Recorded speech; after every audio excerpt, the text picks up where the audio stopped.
এই সরকারের যারা আজকে সুবিধাভোগী ক্ষমতা দখল করে আছেন তারা 1 মাস লড়াই করেছেন।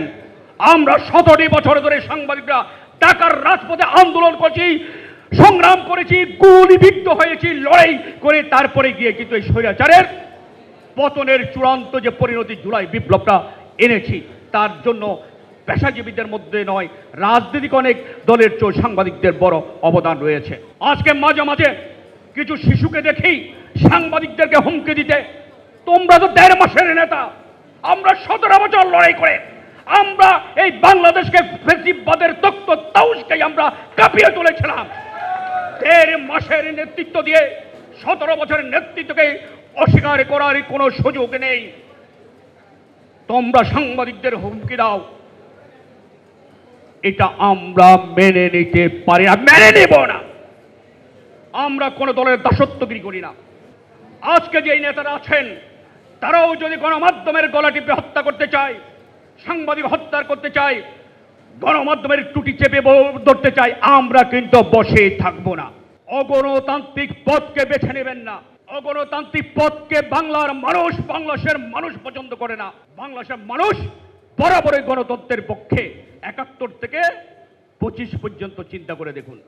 আমরা আপনাদেরকে মাথার তাজ হিসেবে দেখতে চাই, আমরা কলঙ্কিত হিসেবে যেন আপনাদেরকে দেখতে না পাই। স্বল্প সময়ের মধ্যে একটা গণতান্ত্রিক রাষ্ট্র, একটা মানবিক রাষ্ট্র হিসেবে আমরা বাংলাদেশকে দেখতে চাই। এটা আমাদের আহ্বান আপনাদের প্রতি। বান্ডেল থাকলে প্রতি সেনমানিতে টাকা বাঁচবে। বিকাশ সেনমানি বান্ডেল কিনে জিতুন প্রতি লেনদেনে। যে আমাদের বড় বড় নেতাদেরকে ফাঁসি দেওয়া হয়েছে, বিএনপি অসংখ্য নেতাকর্মীকে আপনার গুম করা হয়েছে, এগুলো কি আমরা ভুলে যাব? আজকে যেভাবে শেখ মুজিব আওয়ামী লীগ যেভাবে মুক্তিযুদ্ধটাকে তাদের পারিবারিককরণ করছে, আজকেও কেউ কেউ সারা আন্দোলন 17 বছরের আন্দোলনটাকে কেউ কেউ কুক্ষিগত করতে চান। আমরা বলতে চাই এটা কোনো অবস্থাতেই মেনে নেওয়া যায় না। যার যতটুকু অবদান ততটুকু অবশ্যই। আপনারা ছাত্ররা যে জীবন দিয়েছেন, সংগ্রামের চূড়ান্ত পরিণতির জন্য যে আপনারা বিশাল অবদান রেখেছেন, এ কথা অস্বীকার করার কারো সুযোগ নেই। সকল কালাকানুন অবিলম্বে বাতিল করার দাবি জানাচ্ছি। একই সঙ্গে সুযোগ নিয়ে গণমাধ্যমের নিরপরাধ সাংবাদিক নির্যাতন, নিপীড়ন, খুনের মামলা আসামি করা, গণমাধ্যম অফিসে গিয়ে হুমকি দেওয়া, পদত্যাগে বাধ্য করার মতো মব জাস্টিস, অন্যায় আচরণ, ফেসিবাদী আচরণ বন্ধ করার জন্যই আমরা আহ্বান জানাচ্ছি।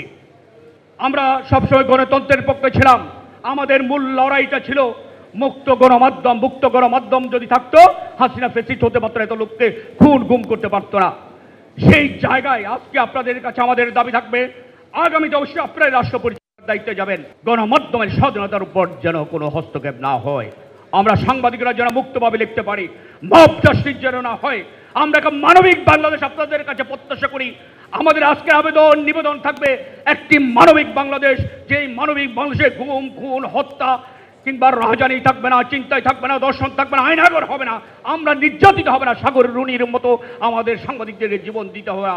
সে ধরনের একটা বাংলাদেশ আপনারা উপহার দেবেন।